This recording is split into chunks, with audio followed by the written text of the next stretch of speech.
About a year ago now, I quit my DeFi channel to go 100% all in on crypto gaming. And with that comes the privilege of being able to spend a lot of time playing crypto games, doing research, and meeting up with people. And so for the people that are new to the space, or maybe you're trying to refresh your memory, I want to go over 20 different tokens that I am looking at for the month of February. We're at February 25th here, in regards to what hype things are coming and an overgeneralization of these tokens. Because of course, 20 tokens, it's a lot of time. Do your own research on these things. There's so much more to each of these projects. It is just terrible that I'm overgeneralizing, but we must do it. We must do it because you must learn the most hype trends in crypto gaming and what I'm looking at. So if you enjoy this kind of content, as always, like and subscribe. We bring you the latest and greatest crypto gaming alpha. We have a mission to hit #1 crypto gaming YouTube channel in the entire space, as well as join Legion. We give tons of value. Link in the description. Join our Discord,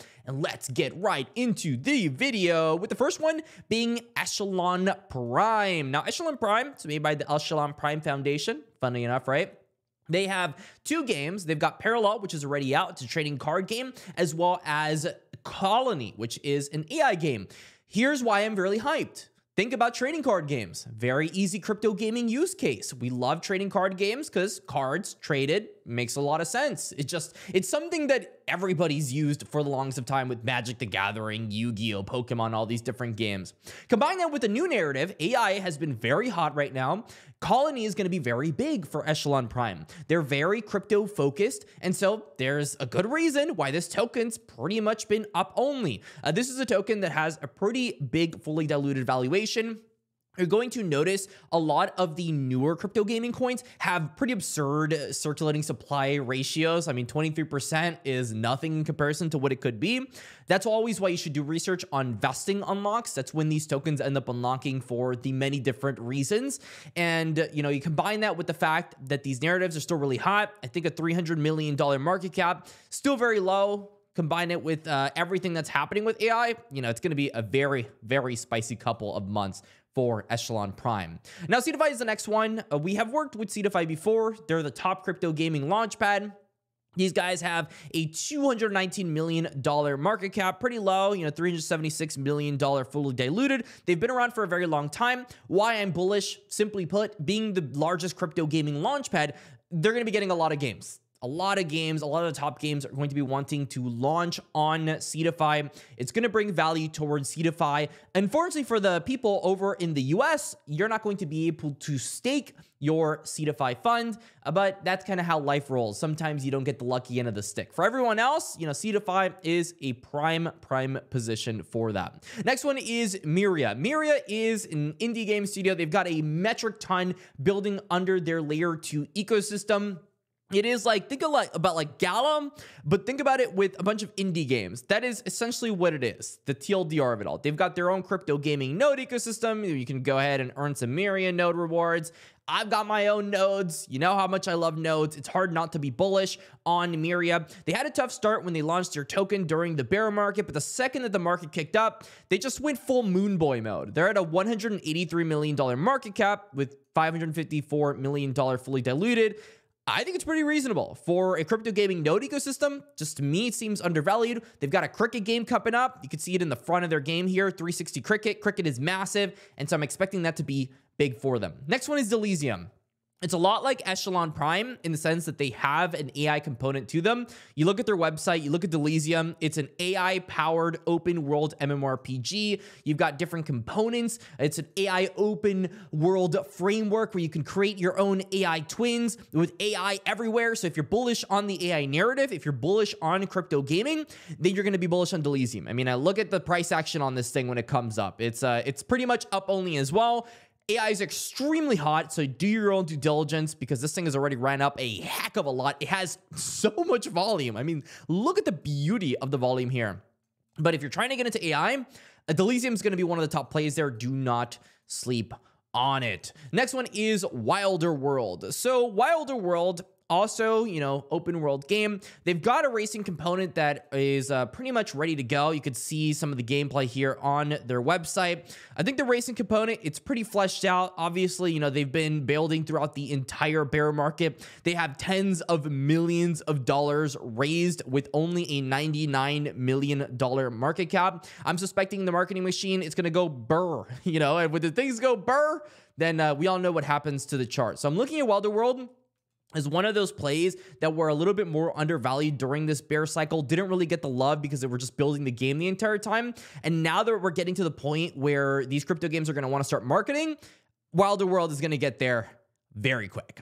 The next one is Altura. Now, Altura is interesting because they have a lot of competitors. They're an NFT launchpad. They provide resources. Think of infra, tech, NFT crypto gaming. Think of Neo Tokyo's getting saved by Altura. That's exactly what we're getting here. So they're a $54 million market cap, pretty small team. They've got some decent volume. It seems like they've kind of been building for an extremely long time. Last bull cycle had some enormous returns. And to be honest, their tech stack is very, very good. I think they're going to have their own Pumponomics moment where they're going to go back to all-time highs. And so I'm putting my hedge here for Altura, the ultimate platform for building and scaling Web3 games. Is it my biggest bag? No, it's not my biggest bag, but it is one of those bags that I think are very sleeper right now. So next one is Heroes of Mavia. Now, Heroes of Mavia, it had a lot of pump. A heck of a lot of pump. This thing has been absolutely mooning. I mean, this launch was at, what, $2? Went all the way from like 80 cents, I think, for the people that got on their sale and their airdrop. So $219 million market cap, $1.8 billion fully diluted. They're the mobile crypto game, I think, with the most users right now. It's like Clash of Clans on the blockchain is the TLDR of it all. They've got a Ruby system with legendary items. They've got their Mavia token, which is their governance. If you didn't know, Uniswap recently pumped to the stratosphere because of their governance token getting rewards. So it seems like there's going to be a governance token, you know, craze or trend. So any governance token is going to be pretty bullish. A lot of crypto gaming tokens have governance within them. And so we have to see here what is going to happen. But it looks right now that Mavia is very primed for the mobile gaming narrative. Next one is Storm Warfare. This one actually very recently ended up coming out. They announced their launch on Cetify, and since then, I believe now they're building on Immutable. They've been doing very well, like really well. They've gotten a couple centralized exchanges, you know, the tier 2s, and since then, they've been holding very steady. It's surprisingly steady. They're at a $2 million market cap, fully diluted at 74 million, so there's a huge difference in market caps. You know how it goes. It just kind of slowly creeps up over time. The volume's okay. They're a trading card game. They've got that World War II element to them. Trading card games. We love trading card games. And if Immutable does well, which, you know, obviously it's going to do well, then I suspect Storm Warfare is going to have a bit of that pumponomics in it. Next one is Beam. This is an infrastructure play. They are absolutely massive. They were on AVAX. Now they're going with the whole chain agnostic movement. They have a Beam OS. They have a bunch of different things that you could take advantage of. A ton of tokens are beginning to launch on Beam, which is very hype. They used to be called Merit Circle. Merit Circle runs Beam. And so they've just done an incredible job throughout their rebrand, and they've just been solidifying themselves as a top crypto gaming play. That's the easiest way to go about it. Their circulating supply to total supply is also very attractive with 1.6 billion to 2 billion. Most crypto gaming plays have a way different ratio. And so I suspect a lot of institutions are getting into Beam and will continue to get into Beam. Next one is Superverse. If you're into chain agnostic, well, you're going to like Superverse a lot. They're building a ton of chain agnostic solutions. Their slogan is Gaming United. This is an Aleo Trades play. He went ahead and created this. Connecting the biggest Web3 communities to the best crypto games is the TLDR to this. Get the most hyped people in crypto gaming, get the best crypto games, and you get the Superverse ecosystem. They've had absolute pumponomics over the course of this market, up 590% over the year. I do still think that the valuation, it's not the most attractive in the world, but it is attractive enough for me to put it on this list, is pretty much what I'm saying. So we'll see what continues to happen. They've partnered with the likes of IMX, you know, Polygon, etc., with the Super ZK EVM blockchain solution God mode status. They even have it on their Superverse DAO. Boom. Amazing stuff. So we're looking forward to seeing what Superverse builds with the Polygon IMX Beam partnership. And that's that. Now, Pixels. Pixels also very recently launched. This is on the Ronin network. They are having a lot of focus on this. This is like the next Axie Infinity practically. $446 million market cap. And look at this. Look at this juicy, fully diluted of $2.9 billion. But they've been doing well. They've been doing really well. And I think this is a play that's going to have a ridiculous fully diluted with a ridiculous market cap. Pixels, it just has too many people playing it. It has like 300,000 DAU. You can't deny that this is a very strong game. It's a hyper casual game. You can play it for free. You can play it right now. I've been playing Pixels online myself. And so if it's gotten me to play it, I'm sure it's gotten a heck of a lot of people to play this. And this is just a bull market play on Ronin. It's hard to be bearish on Ronin. And so that's why we like Pixels. Next one is Zai. Now, Zai is my play for the Arbitrum network. Zai recently launched on Arbitrum a couple months ago at this point. You know, January. Feels like it's been 13 years, but no, it hasn't. They're a crypto gaming node ecosystem. They have a bunch of games. I believe they recently announced that Crypto Unicorns was like their premier game that they were going to launch. Something like that. But their blockchain gaming developed for mass adoption. Zai has done an incredible job at rewarding node holders early on. Of course, we don't know if that's going to continue to happen. They had really strong volume. They have really strong market cap, strong fully diluted. It's pretty insane. But considering they're listed like everywhere, practically, they used a lot of their fuel. They haven't used the Coinbase fuel yet. Everybody knows about the Coinbase effect. I still think that they're going to pass Treasure very easily. I mean, they kind of already have. Treasure's at a $300 million market cap. So they will probably be the premier play for Arbitrum. And I do like Arbitrum. So crypto gaming, Arbitrum, Zai, that's kind of the narrative I'm looking for there. GuildFi. So GuildFi is a lot like Beam. In my opinion, GuildFi reminds me a ton of what Merit Circle was before they ended up creating a brand new token. GuildFi right now is at a $190 million market cap with a $353 million fully diluted. They've been pumping a lot very recently. I don't know why. You know, it's up 262% over the year. Maybe it's just a lot of people are expecting something similar to Merit Circle to happen. I actually agree that I think GuildFi has the capital and the connections necessary to make a very similar Merit Circle move. We're talking about Beam right now, by the way. So I'm thinking that this is severely undervalued and will probably get to similar Beam levels. It probably won't be exactly like Beam, but it will have the pumponomics similar to Beam if Beam continues to perform well. The next one is Guild of Guardians. This is my IMX play. This is my Immutable play. Immutable has been putting a lot of attention to Guild of Guardians. And if you look at the Guild of Guardians website, you can pre-register now for 10 free Guardian summons. It's getting really close to its launch. It seems, I've looked at some gameplay. It looks way different from when it launched. Well, sorry, not when it launched, when the pre-alpha was live and we all got to try it the first time. It's like a completely different game, turn-based. Guild of Guardians, it's got that strong pumponomics going. It had that really bad VC dump back when it launched. But if you look at the market cap right now, it's looking really strong. Like look at this right here. It looks kind of pretty good. Like it's not bad at all. It's at $130 million market cap. So I think it has the IMX effect. A lot of institutions are sizing into Guild of Guardians. It's a mobile crypto gaming play. Will it be the biggest? I don't know, but IMX is putting a lot of resources into it. So I do think it's going to have a pretty sizable pump when it comes full bull cycle. Shrapnel. Shrapnel is my next one.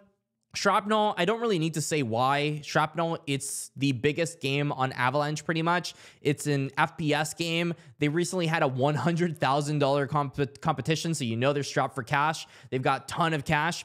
$2 million in volume. They're not listed on too many centralized exchanges, so they have a ton of centralized exchanges to tap into. This is a play that will likely launch, you know, sometime later this year or probably in 2025. They have a $65 million market cap with an $811 million fully diluted. We're looking to see how VCs react when unlocks begin somewhere around April. That's kind of the big testing point for Shrapnel. Anytime before you're safe, we'll see how it goes afterward.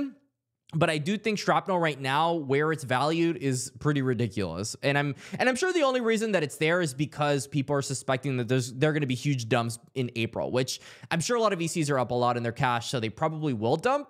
But I think this is like kind of like a wait and see kind of play.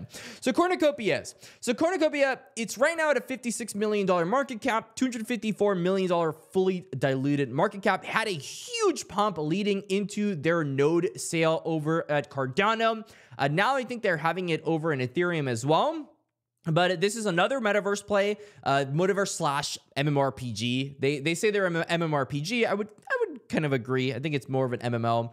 They have a racing minigame right now out. I think it's probably the best looking racing minigame in the entire crypto gaming space, at least right now. They have okay volume. You know, they're on not really a lot of places. So with the market cap they're already at, they have a ton of fuel to tap into when they decide to get into these centralized exchanges.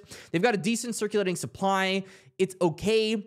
We have to see when these mini games end up coming out, how much retention will happen within their game. But so far, so good. And I think they've got an extremely potent community that helps them, kind of like the Ronin effect, where there's just a huge community on Cornucopia. So not something I want to sleep on at all. Now, the next one is Cypher. Now, Cypher, they've got Cypherian Search. They've got a new game, Cypherian Odyssey, which is going to be coming out very soon. You can look at it on their website. Their open alpha release is coming soon with Cypher Odyssey, a cross-platform action RPG with a trading card game roguelike twist. You've got abilities, right? It affects you. This game looks beautiful. If you look it up, do your own research on this one. This is one of the top crypto mobile games in terms of, at least for me, aesthetic, coming out pretty damn soon. You could see it. I think in the next month or two, we'll probably see the release for this. It's beautiful. It's a beautiful game. At a $90 million market cap, $799 million fully diluted. Of the likes of Mavia, it's had a ton of pump. I mean, look at this. It's already 10x since, November-ish 2023. It's a beauty. It's a beauty to see this chart. And I think it's going to continue to outperform the rest of the crypto gaming markets as we continue to see the amazing Cypher Odyssey come out. Now, the next one is UnkJD. UnkJD, it's at a $19 million market cap, $54 million fully diluted, Solana narrative. It's got pretty much the launch narrative where it's launching people. It's very fresh. They've got abilities. They've got the soccer gameplay that you're looking for on mobile. You can just pretty much tap, does moves for you, hyper casual. I like it. I think it recently launched on Brazil. If you look at the market cap versus where it was before, it was pretty bad. Nowadays, it's a lot better, more attractive. And so with them recently launching in Brazil, I think they're going to do a lot of marketing. And then obviously we've already kind of seen it, reflect on the price, and it will probably continue to do that. Now, the next one is Ronin. Now, Ronin, it's Ronin. It's the most bombastic crypto gaming network in the entire space right now. They've got probably the most users playing with Pixels Online. They've got Aperion. They've got a couple new ones that they recently announced as well. I can't name them off the top of my head. Fighting game. They've also got one from Webtoons IP, which was really hyped that people are just talking a lot about. And so they have a ton of things coming for them. They recently had a bit of a dump. F in the chat for Jiho. That must have really... That must have hurt. That must have hurt a lot. So F in the chat. But Ronin, it's up 300% on the year. I think this will continue to be one of the strongest crypto gaming networks in the space. They've had the network effect narrative for them. They've shown data, whereas if you launch a Ronin, you're going to have a big impact on your DAU. So people are going to use Ronin. They have a really strong DEX. Do I need to say more? Ronin's just going to do really well. So right now they have an $890 million market cap, $2.9 billion fully diluted. It's not that bad. It is what it is in the crypto gaming space. So that's that. And so in terms of undervalued plays that I want to talk about, Blast has recently been getting a lot of attention. I do think that KAP Games is going to be one of the big old ones over here with a $14 million market cap. They have very low volume right now, but they have really cool games like Captain and Company that recently came out. I think it's really cool. They have a little airdrop campaign going on. I've been playing it quite a bit, and I've been having a good experience with it so far. And so I'm thinking here that they're ready. They're primed. They're very primed. And so that's my list. 20 crypto gaming tokens. Of course, very overgeneralized. Please do your own research on these. I left out like a ridiculous amount of details, but at least I've got you started on your journey. None of this is financial advice. Many of these tokens could just die tomorrow, but that's the fun of crypto gaming. Kind of is what it is. Until the next time, stay classy, and that's all.